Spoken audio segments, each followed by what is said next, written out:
अस्सलाम वालेकुम स्टूडेंट्स। आज मैं आपको करवाने जा रहा हूँ एक्सरसाइज 4 के क्वेश्चन नंबर 5, 6, 7, 8।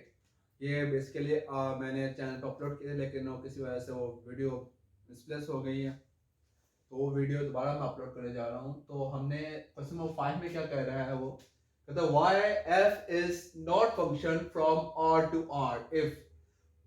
वो कह रहा है एफ फंक्शन नहीं है आर टू आर का मतलब ये है कि जो हमारे पास हम डोमेन देंगे वो भी आर में यानी कि रियल नंबर से होंगे, और जो रेंज आएगी हमारे पास, जो रिजल्ट निकलेगा, जो आउटपुट निकलेगी, वो भी हमारे पास क्या होना चाहिए, रियल नंबर से होनी चाहिए। ठीक है, सबसे पहले रियल नंबर्स का पता होना चाहिए। रियल नंबर्स होते हैं कि मैंने आपको पिछली वीडियोस में रियल नंबर डिफाइन कर दिए थे, दोबारा आपको डिफाइन करता हूं कि real numbers basically real life में मौजूद जितने भी नंबर्स आपके पास होंगे वो रियल नंबर्स होंगे। और हमारे पास बेसिकली दूसरा डिफाइन करें तो हम कह सकते हैं रेशनल नंबर को यूनियन नंबर के साथ, रेशनल नंबर का हम इरेशनल नंबर के साथ जब यूनियन लेंगे तो उससे जो हमारे पास सेट वजूद में आएगा उस सेट को हम क्या कहते हैं, सेट ऑफ रियल नंबर्स। ठीक है, अब हमारे पास उन्होंने कहा हुआ है कि फंक्शन क्यों नहीं है, ये हमने अब डिफाइन करना है। उन्होंने कहा f of x is equal to square root of x. First का हम सॉल्यूशन देखते हैं कि ये फंक्शन क्यों नहीं है। फंक्शन होने का मकसद ये होता है कि एस की हम जितनी भी वैल्यूज पुट करें, जितनी भी हमारे पास डोमेन हम पुट करें, वो उसका कोई ना कोई आंसर हमें मिलना चाहिए, यानी कि अनडिफाइंड ना हो उस पॉइंट पर वो। ठीक है, अब हमारे पास अगर हम यहाँ पर, क्योंकि हमने डोमेन भी आर से लेनी है, जो रेंज है वो तो, अगर हम डोमेन आर से लेंगे तो ऑब्वियसली बात है वो हमारे पास रेंज भी आर ही आएगी, आपके पास कोई ना कोई रियल नंबर ही आएगा। ठीक है, अब हम देखते हैं कि कोई ऐसे नंबर एग्जिस्ट करते हैं रियल नंबर्स में जिसका स्क्वायर रूट वजूद में। अब हम स्क्वायर रूट नहीं ले सकते, यानी कि स्क्वायर रूट अगर ले तो अनडिफाइन हो, तो फिर ही हम ये कह सकते हैं कि ये फंक्शन नहीं है। अगर हम देखें ऐसी कोई भी हम नेगेटिव वैल्यू ले लें, जीरो से छोटी कोई भी वैल्यू हम ले, एक्स अगर हम कोई भी नेगेटिव वैल्यू ले लें यानी कि जीरो से छोटी ले लें, तो हम देखेंगे, अब फर्स्ट करें मैं -1 यहां पर ले लेता हूं, ये हमारे पास आएगा, इसी तरह का क्वेश्चन आएगा। ठीक है, इस तरह का आएगा। तो इसको अगर हम सॉल्व करते हैं, -1 आपको पता है कि एयोटा स्क्वायर बेसिकली किसके इक्वल होता है, -1 की। ठीक है, इसकी जगह एयोटा स्क्वायर पुट कर सकता हूं, तो हमारे पास यहाँ पर आंसर क्या आएगा, एयोटा आ जाएगा।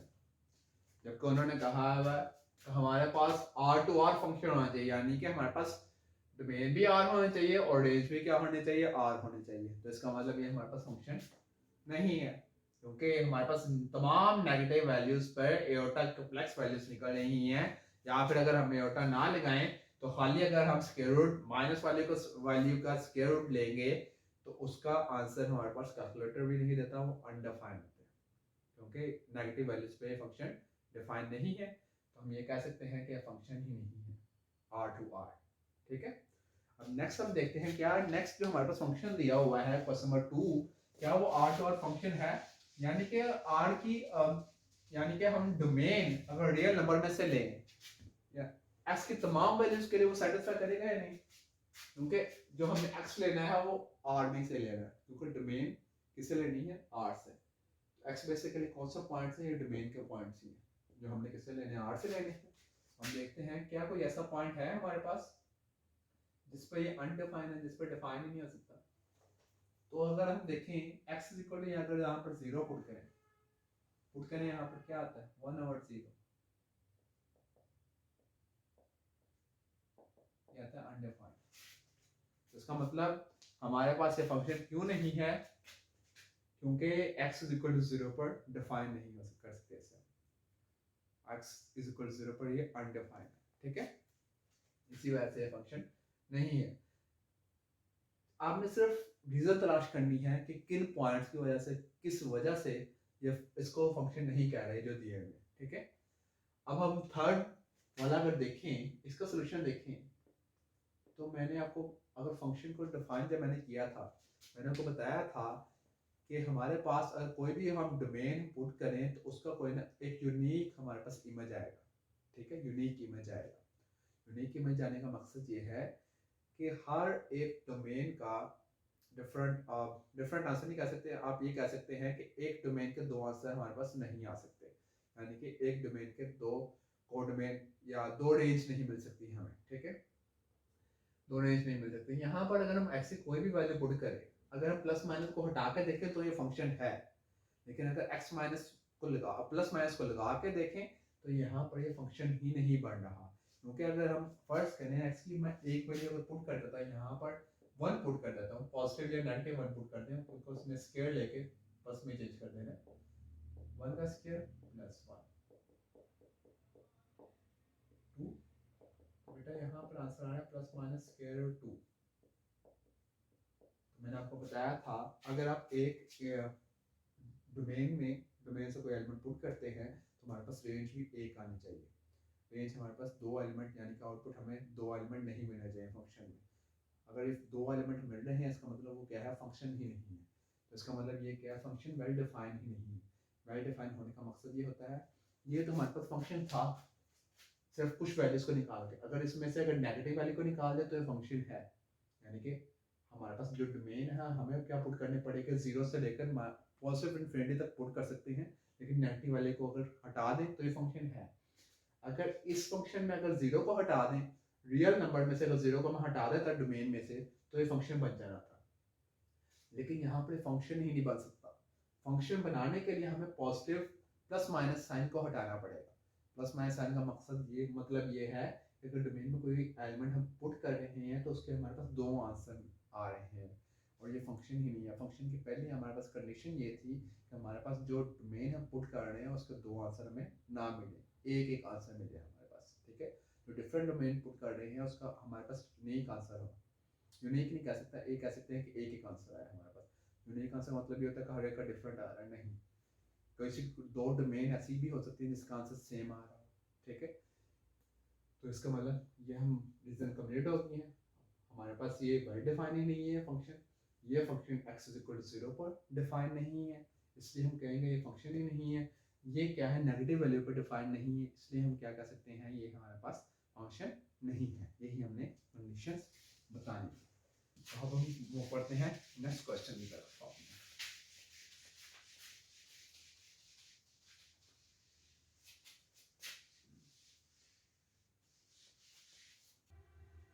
अब हम मूव करते हैं क्वेश्चन नंबर 6 की तरफ। तो क्वेश्चन नंबर 6 में क्या कह रहा है, वो कह रहा है if a and b are real numbers find, हमने ये फाइंड करना है। वो कह रहा है a और b हमारे पास क्या है, रियल नंबर्स हैं, तो कह रहे हैं फाइंड करो एंड सिंपलीफाई भी करना है हमें इसे। सबसे पहले हमने रिलेशन का फाइंड करना है, हमने बेसिकली ये वैल्यू क्या करनी है, फाइंड करनी है। सबसे पहले हम फर्स्ट को सॉल्व करते हैं, f of a divided by h, ये हमें क्या करना है, फाइंड करना है। तो मेन फंक्शन क्या दिया हुआ है हमारे पास, f of x is equal to 3 minus x, ठीक है। सबसे पहले हमने f ऑफ a पुट करनी, f ऑफ a निकालना। f ऑफ a का मतलब ये है कि जहां जहां पर हमारे पास x है वहां वहां पर आपने क्या पुट करना है, a पुट करना है, ठीक है। तो वहां पर हम क्या पुट करेंगे, x की जगह क्या पुट कर देंगे,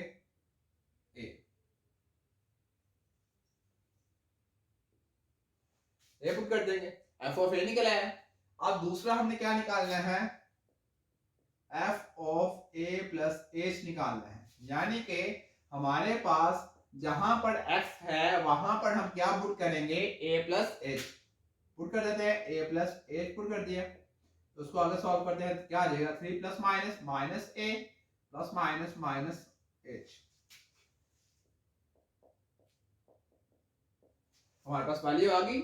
f ऑफ a की वैल्यू भी निकल आई है, f of a plus h की वैल्यू भी निकल आई है। f of a plus h की वैल्यू क्या निकली है, 3 माइनस a माइनस h, ठीक है। अब हमने इसकी वैल्यू फाइंड करनी है, पुट करते हैं यहां पर f of a plus h minus f of a divided by h। f of a plus h की जगह उसकी वैल्यू हमारे पास क्या निकली है, 3 minus a minus h, minus अब एफ ऑफ ए की वैल्यू हमारे पास क्या निकली है 3 minus A divided by H. तो सॉल्व करते हैं इसे 3 minus A minus H plus minus minus 3 minus minus plus A divided by ये 3 प्लस का माइनस का कैंसिल हो गया यहां से। अब ये a प्लस का माइनस का कैंसिल हो गया हमारे पास, तो यहां पर ऊपर क्या बचा है minus H divided by H. ठीक है, तो हमारे पास ये क्या आ जाएगा, इससे कैंसिल, हमारे पास आंसर क्या आ जाएगा -1। तो हमारे पास f of a plus H minus f of a divided by H का क्या आंसर निकला है हमारे पास -1। यही हमने क्या करना था, फाइंड करना था। ठीक है, अब हम नेक्स्ट क्वेश्चन की तरफ मूव करते हैं। नेक्स्ट क्वेश्चन में भी सिमिलर हमने यही तरीका यूज करना है। नेक्स्ट क्वेश्चन क्या दिया हुआ है,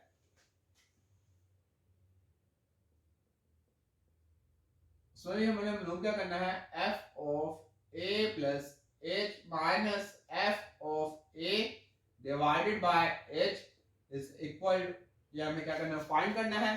फंक्शन क्या है f of x is equal to 2x का स्क्वायर प्लस 5x प्लस 3। ठीक है, सबसे पहले हमने क्या फाइंड करना है f of a। f of a का मतलब ये है जहां जहां पर हमारे पास x होगा वहां वहां पर क्या कर देना है आपने a, यानी कि यहां पर आ जाएगा a का स्क्वायर प्लस 5a प्लस 3। ये हमने f ऑफ a फाइंड कर लिया है। अब हम क्या करेंगे f of a plus h find करना है। तो वो कैसे फाइंड करेंगे हम, जहां जहां पर फंक्शन में x है वहां वहां पर क्या पुट कर देना है आपने a प्लस h पुट कर देना है। यहां पर आ जाएगा 2 इंटू ए प्लस एच का होल स्क्वायर प्लस 5 इंटू ए प्लस एच प्लस 3। पहले से निकालते हैं 2, इसका स्क्वायर निकालते हैं, क्या आ जाएगा फर्स्ट का स्क्वायर प्लस सेकंड का square plus 2 first and second, a plus b का होल स्क्वायर का फॉर्मूला ओपन किया है मैंने, प्लस 5 को a से मल्टीप्लाई करेंगे क्या आ जाएगा 5a प्लस 5 को a से मल्टीप्लाई करेंगे क्या आ जाएगा 5h प्लस 3। 2 को अंदर मल्टीप्लाई करते हैं, 2 को a से मल्टीप्लाई करें 2a का स्क्वायर प्लस 2h का square plus 2 to the 4ah plus 5a plus 5h plus 3। अब यहां पर हमारे पास कोई टर्म ऐसी है जो ऐड अकॉर्डिंग नहीं है, तो ये हमारे पास आ गया f of a plus h आ गया। तो अब हमने क्या करना है, हमने ये फाइंड करना है, तो इसमें वैल्यू सिंपल पुट कर देते हैं, क्या आ जाएगा f of a plus h minus f of a divided by h। तो f of a plus h की वैल्यू का ये 2a का स्क्वायर प्लस 2h का square plus 4ah plus 5a plus 5h plus 3 minus f of a का answer क्या आया है हमारे पास, क्या आंसर 2a का square plus 5a plus 3 divided by h। इसको फर्दर सॉल्व करते हैं तो हमारे पास क्या आंसर आएगा 2a का स्क्वायर प्लस 2h का square plus 4ah plus 5a plus 5h plus 3 minus 2a का स्क्वायर माइनस 5a माइनस 3। यहां पर सबके साथ माइनस क्यों आ गया, क्योंकि माइनस जब भी अंदर मल्टीप्लाई होगा सबका साइन क्या कर देगा, चेंज कर देगा, जो प्लस में होगा उसे माइनस में चेंज कर देगा। तो डिवाइड में क्या आ जाएगा h, 2a का स्क्वायर प्लस का माइनस से कैंसिल, 3 इस 3 से कैंसिल, प्लस का 5a माइनस 5a से कैंसिल आउट। तो हमारे पास फाइनल क्या बचा है 2h का square plus 4ah plus 5 divided by. अब इन तीनों में से h को कॉमन ले लेंगे, हम h को कॉमन ले लेंगे क्योंकि तीनों में h मौजूद है। तो यहां पर आ जाएगा 2, यहां पर एक h हमने कॉमन ले लिया, बाकी सिंगल h बचा है प्लस 4a क्योंकि h हमने कॉमन ले लिया हुआ है, बाकी बचा है 5 डिवाइडेड बाय h, ये h इससे कैंसिल, तो हमारे पास f of a plus h minus f of a divided by h का आंसर हमारे पास क्या आ गया है 2h प्लस 4a प्लस 5। यही हमने क्या करना था, फाइंड करना था। तो अब हमारे पास क्या आ गया, लास्ट हम क्वेश्चन है उसको सॉल्व करते हैं।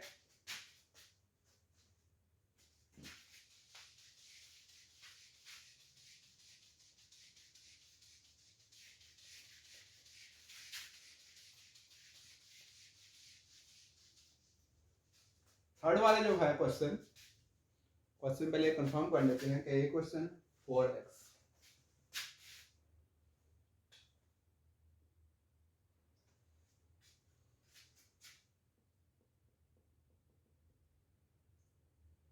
थर्ड वाला हमारे पास फंक्शन क्या दिया हुआ है, f of x is equal to x का स्क्वायर प्लस 4x प्लस 2। अब ये हमारे पास फंक्शन दिया हुआ है, इसको भी सेम उसने जो हमने फर्स्ट 2 क्वेश्चंस किए हैं उसी मेथड से सॉल्व करेंगे। तो हमारे पास सबसे पहले हमने f ऑफ a फाइंड करना है। तो f ऑफ a का मतलब ये है कि हमने जहां जहां पर फंक्शन में x है वहां वहां पर a पुट कर देते हैं। अब हमने फाइंड करना है f of a plus h, यानी कि हमारे पास यहां पर आ जाएगा a प्लस h का square plus 4 into a plus h plus 2। ये दोनों वैल्यूज मेन फंक्शन में पुट करनी होती है। अब हमने पुट करना था a प्लस h, तो इसकी जगह पुट किया a प्लस h का फिर स्क्वायर आ जाएगा प्लस 4 x की जगह a प्लस h प्लस 2। इसका स्क्वायर ओपन करते हैं, क्या आ जाएगा a का स्क्वायर प्लस h का स्क्वायर प्लस 2ah प्लस 4 को अंदर मल्टीप्लाई करते हैं, क्या आ जाएगा 4a plus 4h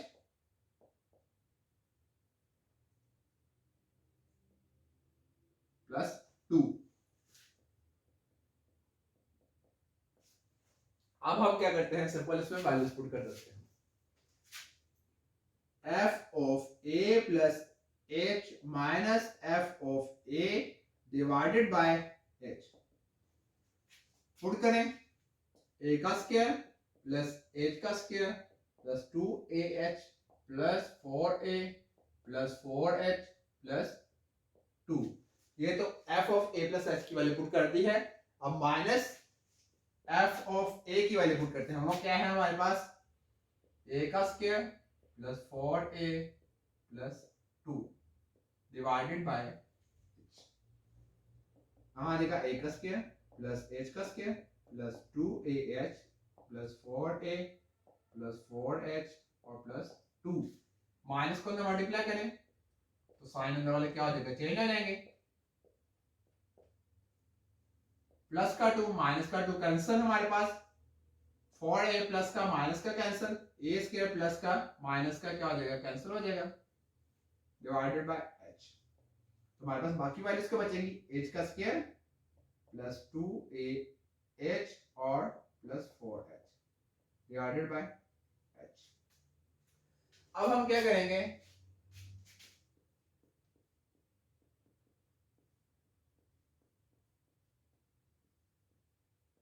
h common ले लेंगे ऊपर से, h कॉमन ले लिया तो बचेगा single x plus 2a plus 4 divided by h। ये h से कैंसिल, हमारे पास फाइनल आंसर आ गया h प्लस 2a प्लस 4। यही हमें क्या करना था, फाइंड करना था। अब हमारे पास हो गया क्वेश्चन नंबर 6 कंप्लीट। अब हम मूव करते हैं क्वेश्चन नंबर 7 की तरफ। हम फाइंड करते हैं क्वेश्चन नंबर 7 को, सॉल्व करते हैं हम। क्वेश्चन नंबर 7 में क्या कहा हुआ है, उन्होंने कॉस्ट फंक्शन दिया हुआ है, रेवेन्यू फंक्शन दिया हुआ, हमने सबसे पहले प्रॉफिट फंक्शन फाइंड करना है। प्रॉफिट फंक्शन फाइंड करने के लिए हम क्या करेंगे, रेवेन्यू फंक्शन में से कॉस्ट फंक्शन को माइनस कर देंगे, क्योंकि हमने इसके लिए प्रॉफिट फंक्शन फाइंड करना है। ठीक है, तो हम क्या करेंगे, cost function sorry revenue function में से कॉस्ट फंक्शन को क्या कर देंगे, माइनस कर देंगे। रेवेन्यू फंक्शन क्या है, x का square plus 30 minus 2x plus 150। अब यहाँ पर एक्स के ऐसे आ जाएगा plus minus minus 2x plus minus minus 150 x के ऐसे minus 2x plus minus minus 150 में से 30 को माइनस करो तो हमारे पास आता है 120 और साथ में क्या आ जाएगा माइनस का साइन बड़ी वाले का साइन आ जाएगा। ठीक है, तो हमारे पास क्या आ गया p of x is equal to x square minus 2x minus 120। अब उन्होंने कहा हुआ है कि हमारे पास जो फंक्शन है वो कौन सा है, ब्रेक इवन फंक्शन है, तो हमने यहाँ पर x की वैल्यू फाइंड करनी है। तो हम फिर क्या पुट करेंगे, ब्रेक इवन पॉइंट, यानी कि हमारे पास p ऑफ x को हमें 0 के इक्वल पुट करना पड़ेगा, क्योंकि उन्होंने पहले बता दिया कि हमारे पास जो फंक्शन है वो क्या बन जाएगा हमारे पास, और वो क्या होगा ब्रेक इवन फंक्शन। तो हम क्या पुट करेंगे, x की वैल्यू फाइंड करने के लिए फिर हम क्या करेंगे, p ऑफ x को 0 के इक्वल पुट कर देंगे। ठीक है, यहाँ से आ जाएगा x is equal minus square minus 2x minus 120 is equal to 0।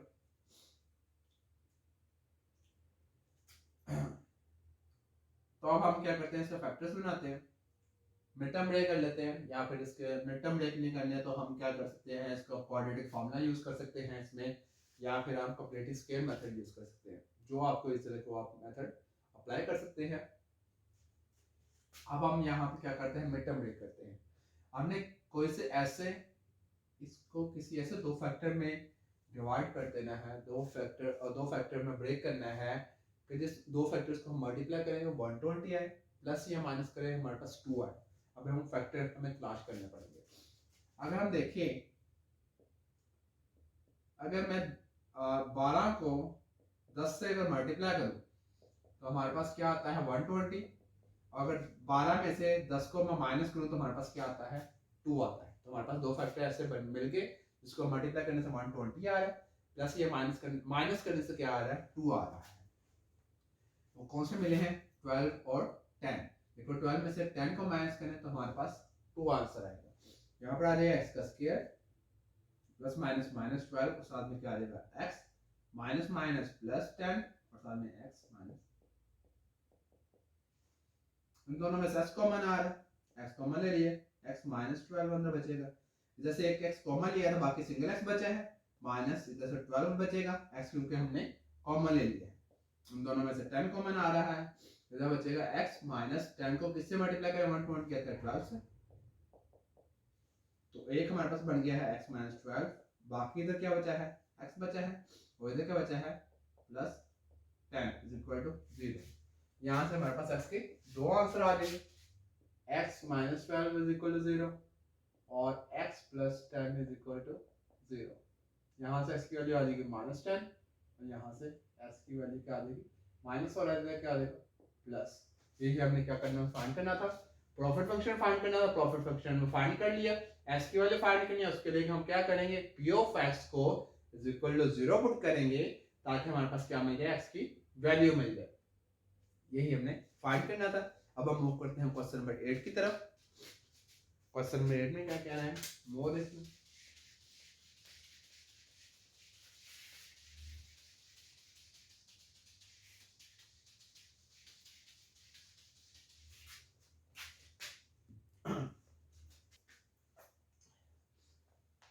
अब हम करते हैं क्वेश्चन नंबर 8। क्वेश्चन नंबर 8 में क्या कह रहा है, वो कह रहा है if a is equal to, यानी कि a is equal to abcd, b is equal to x y z, define function f and g by the arrow diagram below। Arrow diagram से उन्होंने दो फंक्शंस पर डिफाइन कर दिए। First वो कह रहा है ए में उन्होंने पूछा हुआ है कि हमने डिफाइन क्या करना है, पहले कंडीशन है is f one two one function मतलब हमारे पास सबसे पहले वन टू वन फंक्शन के लिए हमने वन वन फंक्शन फाइंड करना पड़ेगा। वन वन फंक्शन का मतलब ये होता है कि हमारे पास वन वन फंक्शन में हर एक डोमेन का यूनिक इमेज आना चाहिए। यूनिक इमेज का मतलब ये है कि कोई से दो डोमेन भी हमें ऐसे ना मिले जिसका आंसर हमारे पास सेम आए, हर एक का डिफरेंट आंसर हमें आना चाहिए, हर एक एलिमेंट डिफरेंट एलिमेंट से मैप होना चाहिए। लेकिन यहाँ पर तो दो एलिमेंट एक ही एलिमेंट के साथ मैप हो रही है, यानी कि दो डोमेन हमें ऐसे मिल गए जिसका आंसर हमारे पास एक आ रहा है, यानी कि x मिल रहा है। इसका मतलब ये हमारे पास वन वन फंक्शन नहीं है। तो फर्स्ट कंडीशन तो सेटिस्फाई नहीं कर सकते हम। सेकंड कंडीशन है वो कह रहा है onto function. Onto function के लिए हमेशा याद रखना, ऑन टू फंक्शन में जो हमारे पास रेंज है फंक्शन की वो क्या होना चाहिए, कोड डोमेन के इक्वल होना चाहिए। अब आपको कोड मेन और रेंज का मैंने डिफरेंस फर्स्ट वीडियो में बता दिया है कि रेंज क्या होती है, जो हमारे पास आंसर आते हैं, यानी कि जो हमारे पास आउटपुट आती है, और कोड मेन क्या होता है, सेट सेकंड सेट के तमाम का तमाम एलिमेंट क्या कहते हैं, कोड मेन कहलाते हैं। यहाँ पर देखो रेंज भी और कोड मेन सेम है, रेंज के एलिमेंट भी 3 है और कोड मेन के एलिमेंट भी 3 है, यानी कि सेट सेकंड सेट में कोई एलिमेंट फ्री नहीं है। हर एक हमारे पास जो सेकंड सेट में मौजूद है उसका कोई ना कोई प्री इमेज मौजूद है, यानी कि हर एक एलिमेंट मैप हो रहा है। तो इसका मतलब ये हमारे पास ऑन टू फंक्शन है, क्योंकि इसकी डोमेन कोड मेन और रेंज इक्वल है।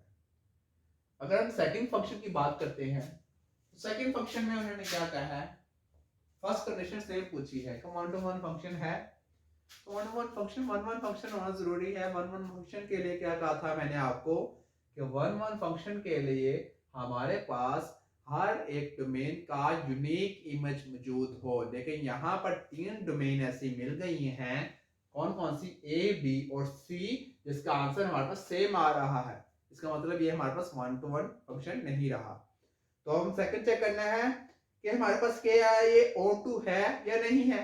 O2 के लिए कोड मेन और रेंज का इक्वल होना लाजमी है, लेकिन यहाँ पर सेकंड सेट में एक एलिमेंट हमारे पास फ्री है, यानी कि हमारे पास यहाँ पर रेंज, यहाँ पर हमारे पास जो कोड मेन है